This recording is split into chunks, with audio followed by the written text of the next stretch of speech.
If we don't look back 6 months from now at the work that we were putting out and cringe, we're doing something wrong. I feel like we're barely hitting the tip of the iceberg with what we're doing here. I never thought I was going to come back to Wisconsin. This business started by a mistake. We decide where we go. I feel like we're getting closer and closer. We're itching at it. We know we needed an editor. It's the highest of highs and it's the lowest of lows. If we had nothing to work on within this business, that would be an issue. That transforms businesses. All right, We here made we it. go. First podcast. Episode 1, Rockrose Productions podcast. Here we go. That was terrible. It's been That a was long terrible. time coming. Do you remember the Absolutely. first time we filmed this?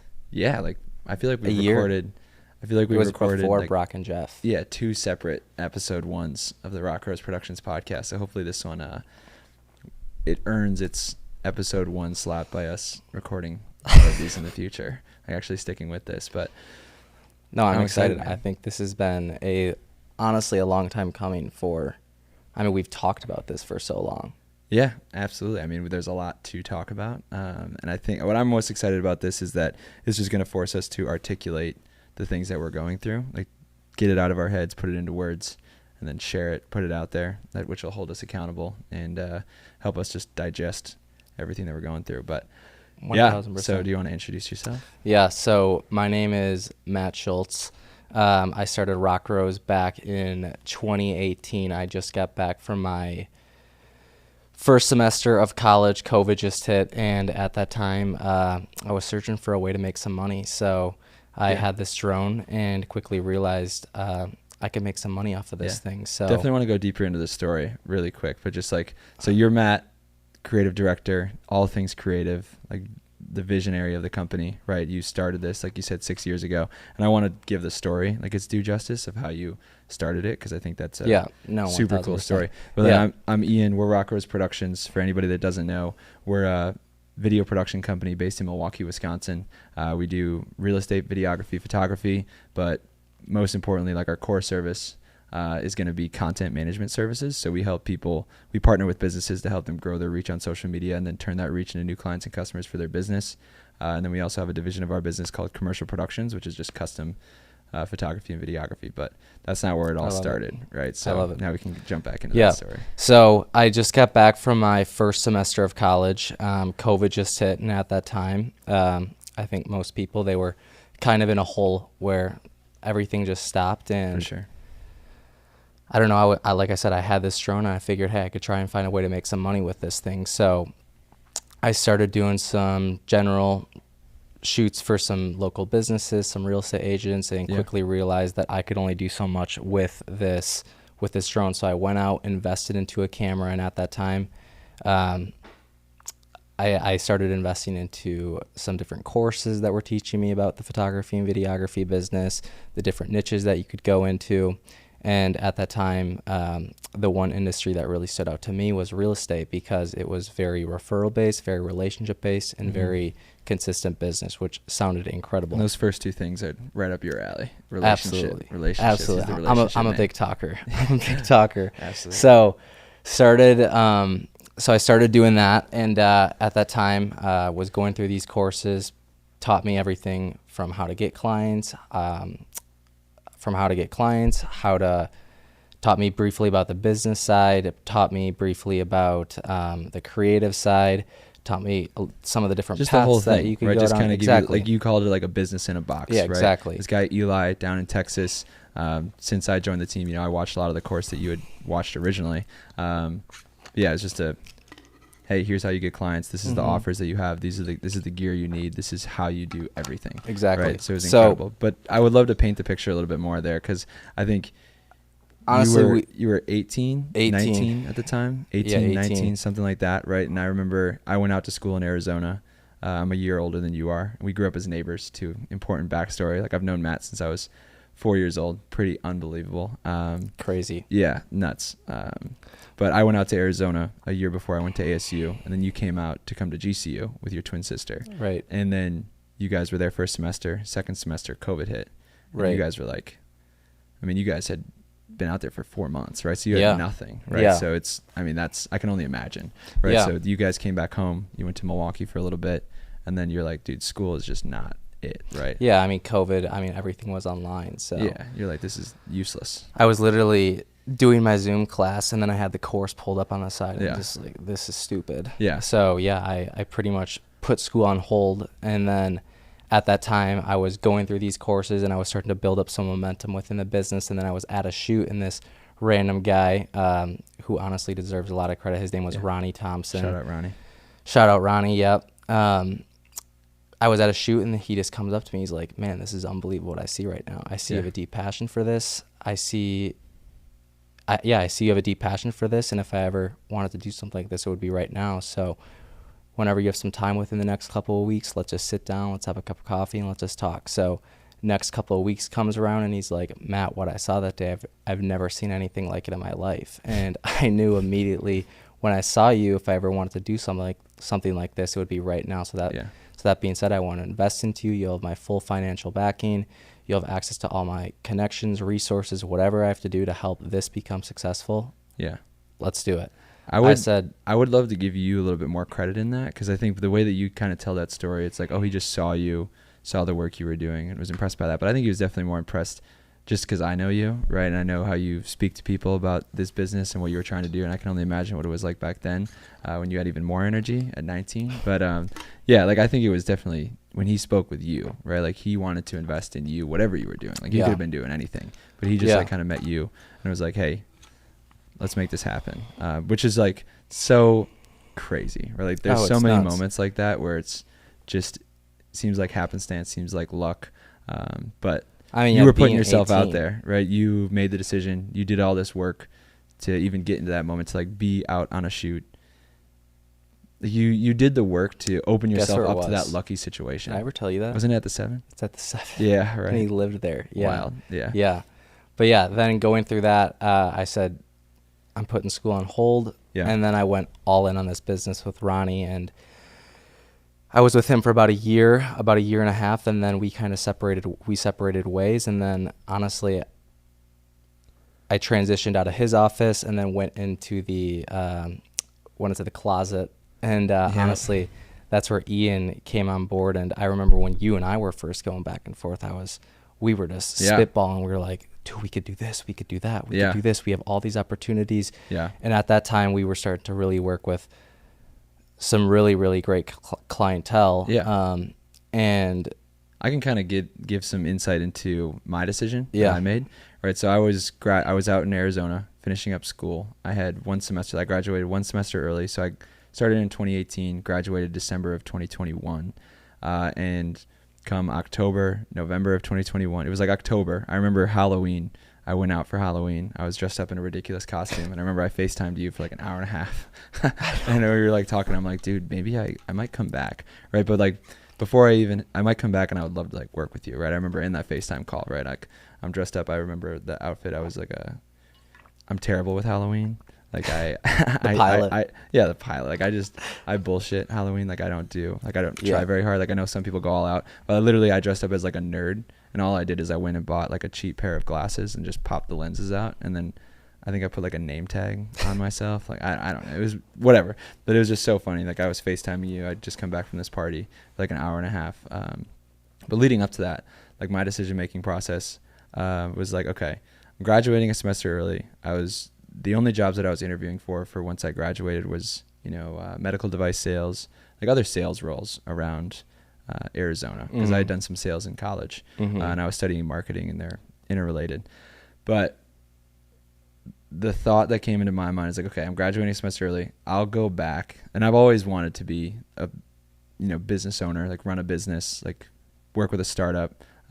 Both my parents own their own small businesses, so I was kind of raised on that, and just started reading a lot of books. Was just excited by the idea. Definitely romanticized the idea of like running a business. So I wanted to get that opportunity, and I think maybe I'm giving myself too much credit for like doing this kind of deep evaluation. It's like, okay, this is my chance, this is my opportunity. I don't know, it just kind of like felt right. I mean, honestly, it just kind of happened. When you and I first started to talk, that's when you were working with Caleb. Yeah, and like that's when you summer. And I were going back and forth about just all these different things that we had going on. And you were, I remember you were working at the Mastermind office, I think. And what, Tony Robbins walks in or something? Alex Ramosi walked in. Yeah. Alex Ramosi walked in. And I think that's when you introduced me to Alex Ramosi. Yeah. That's when he was like just getting started because And I Caleb think, and them knew him. yeah, and I think that's where you and I really started to talk of like Yeah, going back and forth. for sure. Because that was when everything switched for me. Like when I switched from just being like full on college experience, just going out partying, just living for the weekend, just a lot of drinking, a lot of just, bullshit and just like meandering, just coasting, just like numbing myself from like that was all I cared about, right? Was going out, having fun, being with friends. That was all I really cared about. But then the summer, like that summer was when everything kind of turned for me. Like I started, I remember the first book I read was Principles by Ray Dalio. And it was the first time I'd ever really read a book. Like I just, all throughout school was just, just coasted, just basically just doing the bare minimum. But reading that book, and then getting into Stoicism, that's kind of when I discovered Ryan Holiday, started reading those books, just got really into it. And like that's when things started to turn, and then we reconnected, and I started hearing about what you were doing, and it sounded so exciting.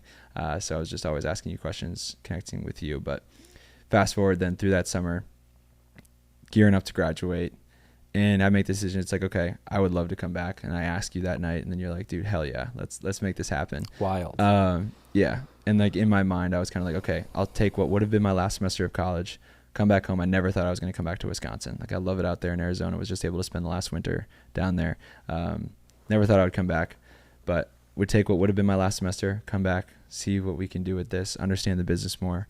And that was 2.5 years ago. So now we're here. But yeah, I remember coming back, getting my own desk in that little closet at the Keller Williams office. Let's go to IKEA. Yeah, let's go to IKEA. Yeah, we went there like the first night when I got back, bought a desk, brought the desk, assembled the desk that night, and then we were doing it, I guess. Let's just kind of paint the picture as to like where Rockrose was to when you first started and now to where it is today. Because Rockrose has changed significantly. Yeah, dramatically.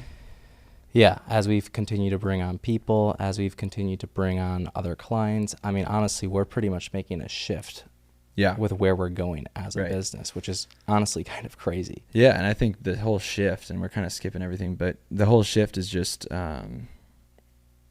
because we're getting so much more clarity on our vision and our mission and what it is that we want to build, right? Like with any business, we decide where we go, right? And that answer to where do we want to go should be in line with what it is that we want to do, right? So that's our North Star. Like we've kind of clarified that over the last 6 months of like our North Star is, our mission for this company is we want to provide opportunities for creative people to do work that they love doing, right? And that starts with us. So what kind of business excites us? Like what kind of work do we want to do?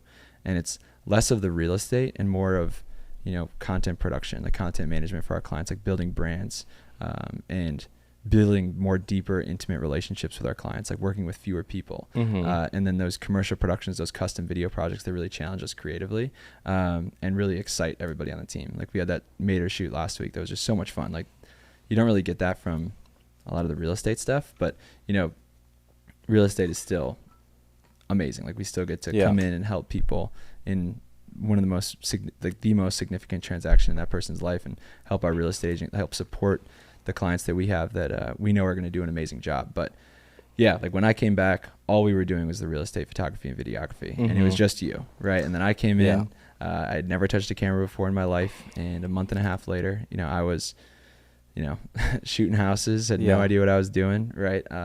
But we were just figuring it out, and that's, I think, consistent with all the early days of any business. That was 2021? That was 2021. Yep. Yeah. 2021. Like that December of 2021 is when I came back. And then in 2022, that was my first year being here. And I think back on that and I was like the biggest thing that clicked for me in that moment was kind of what we had just talked about. Like when I was in college, growing up, always had this dream of like, running a business, starting a business, it all had like this big mirage. It all had this big mirage. I can't really describe it. It's like, starting a business. Like it wasn't real. Like it didn't, like I didn't know what that really meant. And it didn't really feel accessible or doable. And it felt like there was some like magic thing that had to happen. But in that first year, I realized it's just people doing it. Like, and I haven't really found a super compelling way to communicate this, but like behind every business is just people that took actions. Like there's no mystery, there's no mirage, there's no like magical moment. It's just people came together, they started doing something. They just started taking actions. Like, you see a logo, there's somebody behind making that logo. Like I just started to kind of like, that was the biggest shift for me in that first year, is bringing this idea of running a business and building a business more into reality, and like seeing it for what it really is, which is, it's not that complicated. It's just people like you, right? You identified, hey, I have this tool, I can provide this service to people, Right. and I just started doing it. I mean, this business, sense. yeah, no, it makes perfect sense. I mean, this business started by a mistake, which Yeah. is kind of nuts. And I just an honestly think accident. Yeah. that's when the best things happen, when you don't purposely mean to do something. Mm-hmm. And you can kind of look back, and that's when everything kind of starts to make sense, right? Yeah. In hindsight. I mean, and that's the same thing with me even coming back. Like, yeah. I definitely didn't go through this deep, like thoughtful, like it just, and even me going to Arizona for school, like I didn't even visit the school before I went out there. It just kind of like felt like the right thing to do. And I just went, and I'm so happy that I did. And same thing with coming back for this business. Like I didn't go through a really thoughtful kind of thing, like thoughtful exercise, like writing a bunch of things out. It just kind of felt right. Yeah. Ish, and I can't even like give it that credit. Like I just kind of made the decision and just kind of went. And Yeah, came I mean, back. you always talked about you could have either have went and worked for a startup, or you could have went into a sales role, but you always felt that you didn't want to be a number. You thought you wanted to make more of an impact on a business because you wanted to be, I don't know, on the forefront, or you didn't want to be a number. You wanted I knew to that make this a was difference. something I knew, like I didn't know, right? But I had heard how hard this stuff is, and everybody knows all the statistics, right? 90% of businesses go out of business in the first 3 years, all those things. One thing that I definitely did know is that I knew that those jobs that I was getting interviews for, like those sales jobs, they were always going to be there. Yeah. This opportunity wasn't always going to be there, but this opportunity to come back and work with my, childhood friend, my neighbor, right? Be the second man in an operation, really like get that experience of what it really means and what it takes to build a business. I knew that wasn't always going to be there. So that was definitely a big part of the decision. Yeah. But kind of continuing to tell the story of how we've progressed and how things have changed over the last 2.5 years. 2022 for me, that understanding of what it really means to build a business, where it's just like, instead of like having this up on a big pedestal, like it just brought it down into reality. It's just doing things. It's just taking action. It's just getting things done. There's no mystery. There's no magic. It's just people doing work. Like that's all it is. Like creating an ad, like seeing somebody's billboard. It's like there's somebody behind building that billboard. It's no like, there's no magic to it, right? It's just people doing work. There's nothing else around that. Again, I don't know if that really makes sense. But then in 2022 in April or May or March, somewhere between that March to May period, we gave a presentation. I remember we gave that presentation in January, like the second week I was back at that brokerage at First Weber. Editor. Yeah, at first we did not even we needed an editor, but we didn't go into that presentation like, oh, we're gonna meet some, right? Because we presented at First Weber Brookfield about Rockrose Productions to a room full of agents. We're like, and we got our suits on. I remember we're practicing the night before, and the practicing is going terrible. Like we're botching it. I wish we would have recorded that. Because I see the presentation every time I go in our Canva and like scrolling back. Yeah. And I see the presentation that we had, and it was terrible. So funny. But Matt Salon, shout out Matt. He invited us in to give this presentation, and we present 15, 20 minutes, whatever, about our business. And then Lisa Grobmol comes up to us. We're walking in, I think. Walking in or walking out? I think it was after the presentation. Yeah. It was after the presentation. We're like on our way out, and she comes up to us. She says, "Hey, my son Dane, he's a video editor. Do you guys need any help?" Yeah. And we're like, absolutely. Yeah. I hate saying long story short, but long story short, Dane was our first man. Yeah, Dane was the first man on the team, and goddamn did we get lucky. He is the best. Dane is the beast. Dane is the absolute man.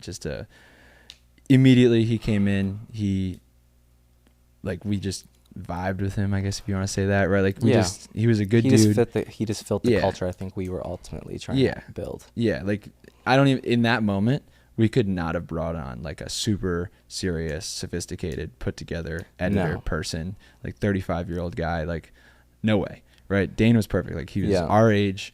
He was figuring things out just like we were and still are. He just fit it perfectly. Like he was just a perfect fit from the jump, took things in stride, dealt with our chaos and our immaturity, right? Like Yeah. super well, and it's just been a absolutely critical part of building this business ever since. Absolutely. Yeah. And then after that, we brought on A couple other people. Like we were just learning. Because like with Dane, like we didn't go through a formal No. hiring process or anything, right? We didn't launch a job. We didn't put together a job description, launch a job listing, do interviews. Well, neither did neither did we for the first other two guys that just didn't work out, unfortunately. Yeah, I think you're right. Yeah, we didn't really do any interviews or anything. And if we learned anything, I guess like I guess that almost like taught us a bad lesson from the jump. It's like, oh, we can kind of just rely on referrals. Like if somebody just tells us like, hey, I have this person I think would be a good fit. Yeah. We thought that was the way. So yeah, I guess we did just kind of continue. So yeah, we got a couple other referrals from people who were like, hey, I think this guy would be great for this job.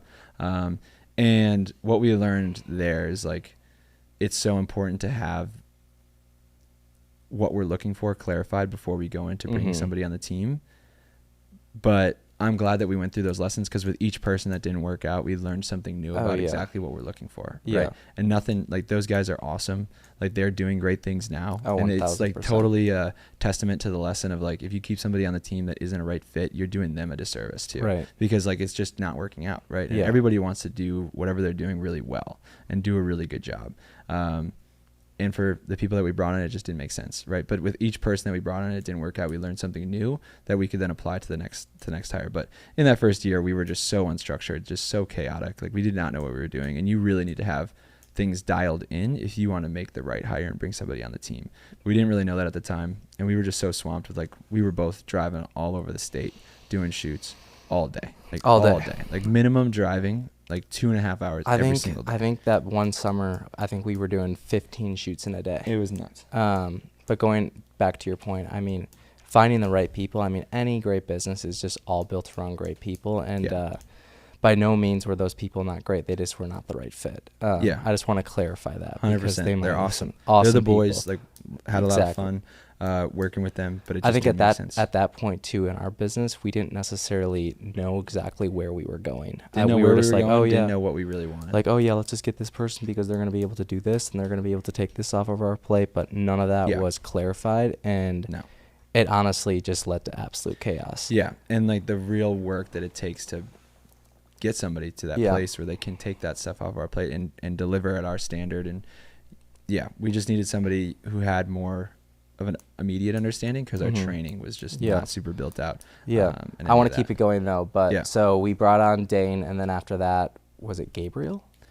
Yep, Gabriel was the next person in the squad. And then we brought on AJ, who Gabriel does a lot of content shoots, a lot of he started as an editor. Started as an editor down in Florida. And then moved up here, and then we brought on AJ, who does all listings, and then we have Jameson. Yes, sir. Jameson, who's back here. Jameson, Super who's excited. behind He's the sick camera right now. He's doing a lot of Rockrose content. Now we recently brought on Mr. Josh Zepp. Mr. Josh Zepp, the boy. We're hiring somebody right now, client content director. And that kind of goes into where we're going as a business, because when we first started Rockrose, it was solely just a listing real estate photography and videography. And we quickly realized that we can only provide so much to real estate agents, and we want to provide value to real estate agents where there's really not much value in taking great photos and great video besides us helping you sell the house. The maximum value that we could provide is help you sell that one house. Exactly. And like a year and a half ago, we kind of all sat around. I remember we had the whiteboard out. We're like, all right, these are all of the marketing needs that a real estate agent has. Right. And a huge part of that was social media, right? Like we were definitely capable. Like you had built our social media, our Instagram up. That's where most of our business came from, was from Instagram or referrals. Right. Those were the two places. So we knew that we knew how to do it, and we had the equipment, the gear to do it. And nobody really around here was doing such a good, and like, dude, like still today, like so many social media agencies, like services are so bad. I mean, it's terrible. So bad. Yeah, like, it's the cookie cutter Canva templates. It's the, let's just. So we recognized that, like we saw that there was a big gap. Like these services are not doing anything for these people, and they're paying $2,000 plus a month for them. Way more. Right, way more, and they're just not doing anything.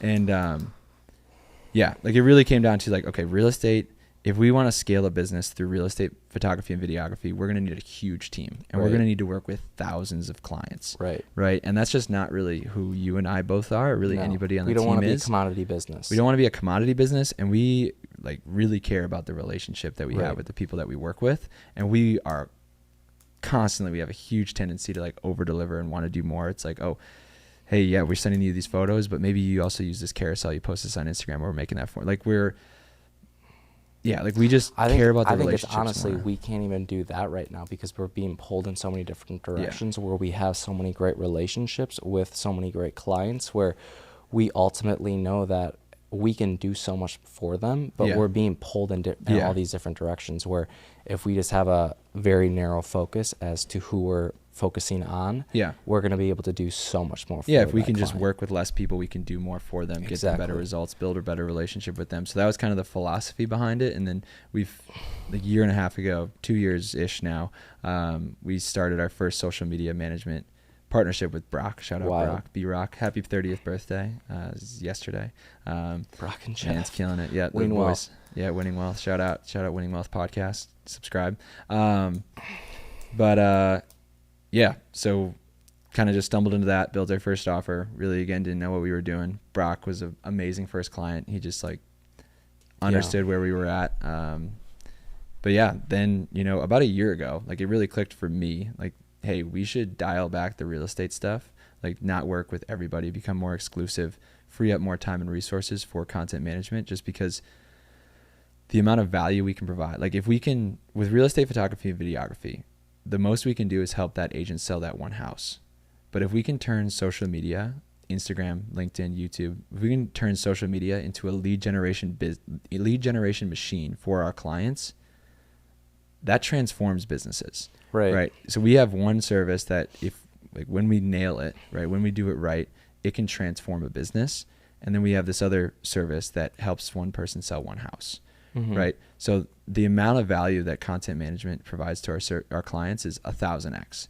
Right. And then that means we get to capture more of that value for ourselves. It's retainers, right? So it's predictable revenue. With real estate photography and videography, it's just one-off projects. We have no control over when things are booked. We're relying on our clients to get a listing. Right. So we have so much more control, so much more predictability, and we work with way less people, right? To make $100,000 in revenue per month, right? We work with 30 clients in content management. If to make $100,000 in real estate photography and videography, we need to do 250 orders, right? Like it could be with 100, like it could be with completely different people, right? And we just get to have so much of a deeper understanding of our clients. We meet with them so much more regularly, just build a deeper relationship with it. It just it was a no-brainer for us. So that kind of started the long and scary process of where we've gotten to now, like about a year of deliberation within the team of like, hey, I think we should make this move. We should make this jump to what we did recently, where we, became way more exclusive in the real estate side, right? Like where we were working with over 500 clients to narrowing that down to less than 100, right? Becoming exclusive. Like now we have a wait list for real estate photography and videography, but cutting down that list of clients that we service, which is a really hard decision because, again, like in our nature, like we hate saying no, right? Yeah. Which is, something that we need to work on, but we hate saying no. So that was really hard. But now we've freed up so much more time to make that content management service even better, continue like more time and resources for that. And then also the commercial productions division of our business, which is definitely the most unstructured, experimental, but it's the most fun. Like that is where we're challenged creatively. And if we want to be serious about producing high quality videos, which I know we do, and what we really care about, that's gonna be the division where we want to continue to put more time and energy into, right? That's where the BSL docuseries came in, which was so much fun. Like those are some of my favorite moments of this business, is just like the chaos that was producing that show. Yeah. I mean, just going into this, what we have learned as from like when you first came on to now where we are today, just about, I mean, everything from the business, everything about the business as a whole. I mean, just what we have learned, and things that we would do so much differently, kind of going into the hiring process and into just the pre-production process for projects, just from the content management side of things. I mean, if you look at where we started with Brock and Jeff with producing their podcast, it's just like, what were we doing? Yeah. And you kind of had mentioned it earlier, but I mean, I think this can be applied to, honestly, probably every aspect of life. It's just like getting started. And I think that's honestly where people get held up on is, they overcomplicate. And I know I'm guilty of it because I constantly do it. I feel like it's just getting started, because I mean, we're probably going to look at this podcast 3 months from now. It's like, okay, what were we doing? If we don't, we're doing something wrong. If we don't look back 6 months from now at the work that we were putting out like 6 months ago and cringe, right? We're doing something wrong. Exactly. Right. Exactly. So yeah, I mean, like general things I think that we should learned. let's just go briefly into like what we've learned. I mean, number one, I think we just went into hiring, just like really finding great people, because we ultimately know that great people are going to make a great business, and really just finding those key pieces that are going to be that are going to help us get to our end goal. And honestly, I think that's still something that we're potentially figuring out within Rockrose, because I don't think we have a very clear picture, because we're completely taking a 180 with where we're going. We haven't spent the necessary time to really get that super clear, but we have like a vague picture, right? And I think that's something that we've always talked about. Like, it's so hard for us with our business with where it is. You know, it's kind of getting some more foundation where maybe we can look like 2 years from now and kind of see where we're going to end up. But like 5 years and beyond right now, it's wild.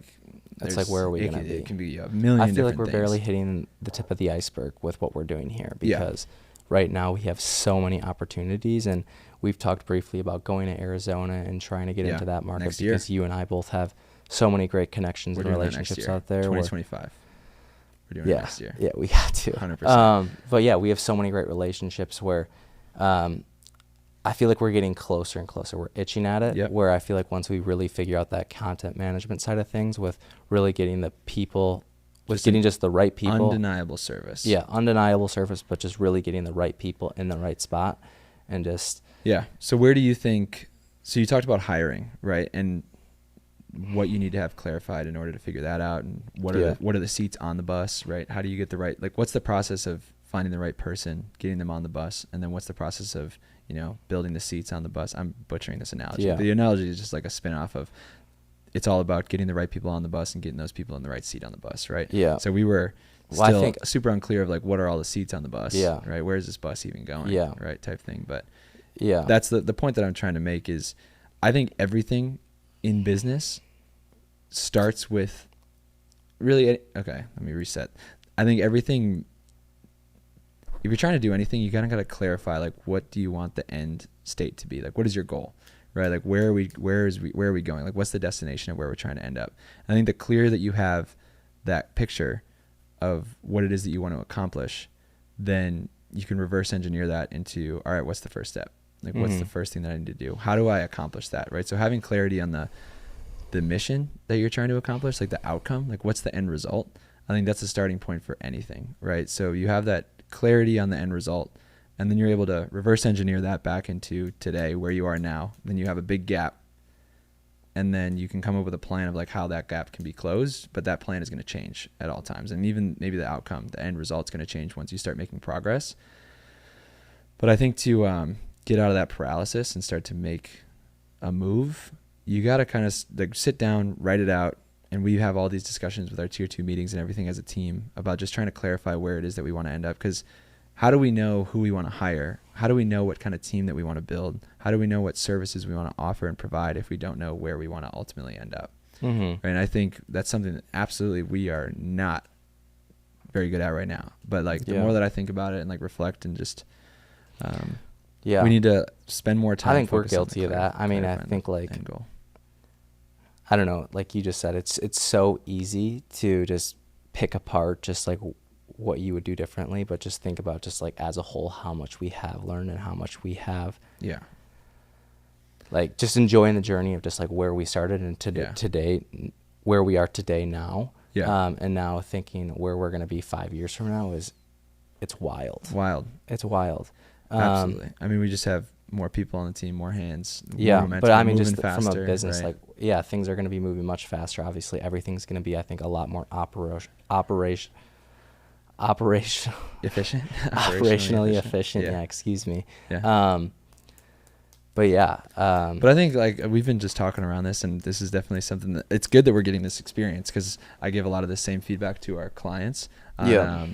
You know, trying to be really clear and punchy when you're in a podcast conversation, but really clear things that you've learned over the last 3 years, right? We're not going to be able to get to everything right now, but you talked about. I think number one, it would be patient. Be patient, yeah. Just letting things flourish and just not trying to force things. Just put in the consistent work every single day. Yeah.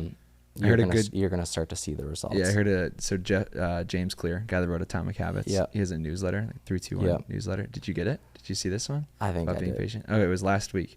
But in one of his 3 thoughts from him was patience is doing the work without seeing the result, and then waiting is just like sitting around doing nothing and waiting for something to happen, right? So there's like a big difference between just being patient and waiting, right? Being patience is doing the work without seeing the immediate result, that like delayed gratification thing. Yeah, for sure, that's a huge thing for us. Being patient, for sure. I mean, we briefly hit on it. Just getting started. I think that's honestly probably the hardest part in businesses, and I think that can be applied to any business, but just not overcomplicating things and just doing it. Just getting started.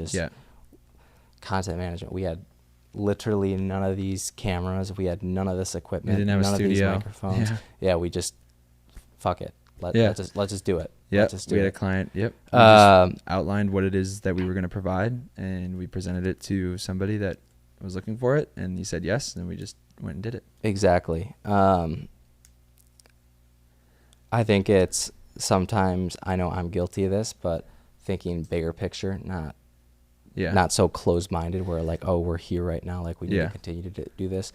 Thinking about the bigger picture of where this business can ultimately go, and me getting over the hump of just can't cut off clients, like we need to continue to do real estate, like it's, like this is what we're doing. Like thinking about the bigger picture of, okay, no, we can actually do this, we can provide so much more value to our clients because but just like bigger picture for sure. But I think there's something that I've learned recently, like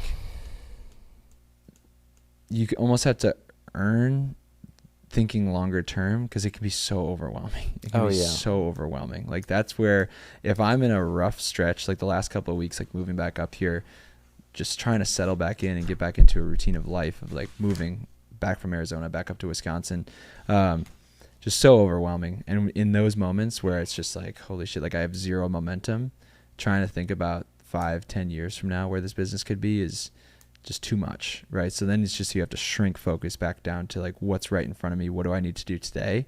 But then once I start to build that momentum back up, we start, having a lot of wins, like things start going well. And that's just the natural ups and downs of running a business. Like, I forget his name, but he's a prominent tech guy, and I follow him on Twitter. It's Mark Andreessen talks about there's only 2 emotions of an entrepreneur, or of a startup business, of a team in a startup business. It's the highest of highs and it's the lowest of lows. It's like, we're going to take over the world, or what the hell are we doing? Like, what are we doing here? Like, I have no idea. Just so lost, right? So it's just balancing that, the highs and the lows, just trying to stay level throughout it. And that is something that I would love to, in future guests that we bring onto the show, ask them about what they do to balance those highs and lows. But completing the point that I was making earlier, like when you're in those low points, it's so hard to think big picture, and you almost have to earn that, like with the momentum, and have things rolling, have things flowing, to be able to digest thinking that long term. I mean, I think the lowest of lows is when you honestly learn the most. Failure is literally, I mean, you and I were going back and forth about this, but thinking about if we had nothing to work on within this business, like that would be an issue. We have so many problems things are never going anywhere. Like businesses are problem solving machines, and if we had no ideas on how we could get better, that would be a problem. That would be where I'd be concerned. But the fact that we have so many ideas on how we can get better, like we're never running out of ideas, like that's encouraging. That's how I know, like, okay, we have stuff to do. We know we're like, where we are now is not the final stage, right? The fact that we see these problems and we have these ideas on how we can get better is encouraging, right? Because there's something great that David Senra quoted somebody else. I don't remember. Shout out the Founders podcast, but it's problems are opportunities in work clothes. And I love that. Like that's just problems are opportunities in work clothes. So just changing our framing of problems, I think is something that we've learned a little bit. But what have you learned? Yeah. What have I learned? It's hard to, like, I think they're all just so interconnected. So it's hard to like slice them out into just one. But I think a lot about leadership, because I think that's where I'm trying to grow the most right now. It's like, as the leader, you're taking the responsibility of being the example and setting the standard, right? And you are held to a higher standard than everybody else in the team. And you have to be the one that isn't afraid to hold people accountable, right? Hold yourself accountable and be vulnerable and like admit your mistakes, admit when I fall short, admit when I don't get things done, right? Just own up to it. And just the responsibilities of a leader, right? Of making decisions, just that vulnerability, right, is really hard and something that I've had to work on. Yeah. And yeah, I would say that's a really big thing. It's something I'm always going to be working on. I think you and I both, and everybody on the team, right? Like we have, 6-7 people on the team right now who are all going to be future leaders in our business. So this is something that we're all working on and learning of, like, what does it really mean to be a leader?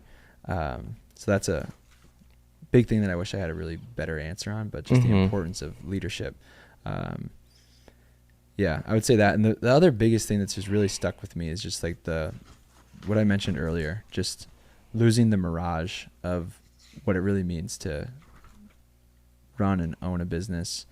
Like, there's no mystery. There's no secret sauce. There's no like magical moment where you start running a business. Like, anybody can do this.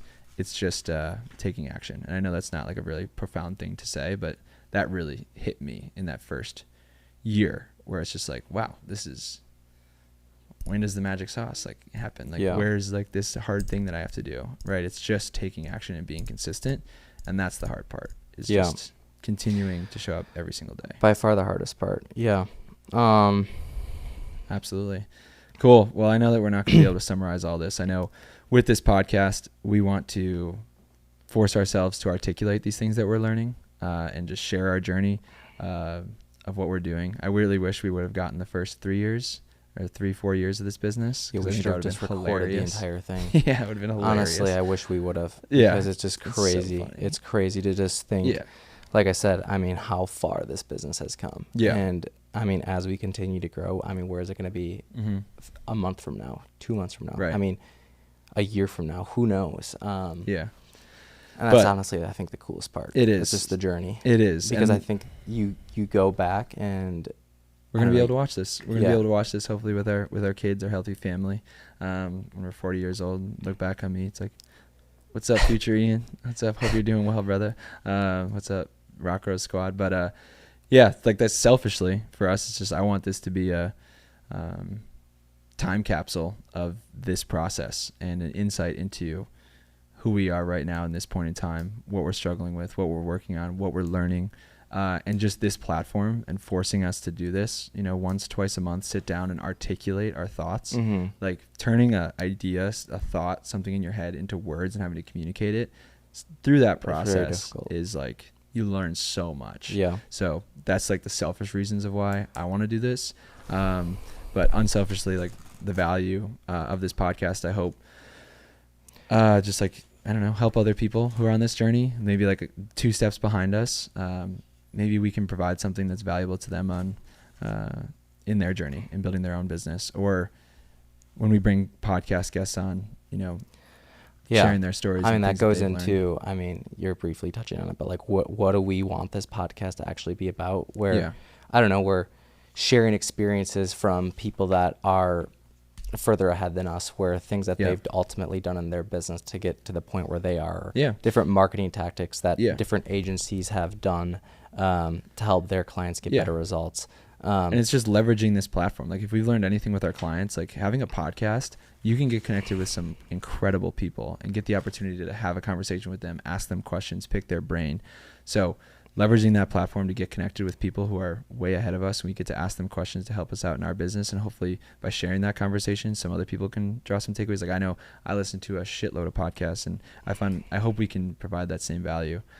for other people. Yeah. I think honestly building a community through this podcast too. Yeah. Where if we can ultimately just bring people together and just provide value through our network of people or just getting connected with other people, I think that would honestly be the coolest part. Just sharing our journey, because other people are going to be able to relate to that, and other people are honestly going through the exact same thing that we're going through. Yeah. And absolutely. I think if we're able to just speak upon those experiences and being able to connect with different agencies or different business owners, there's going to be accountability, but people are going to be able to brainstorm and just figure out solutions faster instead of us just trying to figure out all these different problems and just all these solutions on our own. I think that would be super sweet if we can do that through this podcast. That would be incredible. Absolutely. Would love to build a group of people, like-minded individuals. And I think for where our team is, we're all pretty young, and we're all kind of going through that transition in our lives. And I'm speaking from my perspective of like, I had all these friends from growing up, right? And I'm kind of just like looking for that new tribe of people that I'm really impressed with, and that hold me accountable and bring me to a higher standard. And I think a community would do that for all of us, right? Which would be awesome. But any last words? Like I said, I mean, this is the first episode. Yeah, where we're going to be able to learn so much, and hopefully by episode 5 of this, we're going to look back and be like, what were we doing? Episode 5 will be massive. Because I think honestly, like you said, I mean, us listening back to this, we're going to be able to just be more concise, bring more clarity to just our thoughts, things that we're going through. Because I thought this was good. Yeah, I think it's only episode 1. If there's an episode 2, episode 3, episode 4. We will Otherwise, get better. It's just a random conversation that we just put out there. Right? We will get better. And yeah, I'm excited. If you stuck around, if you stuck with us and you listened to us just meander around, talk about whatever we just talked about, I appreciate you. Thank you. You're the best. All right, cut.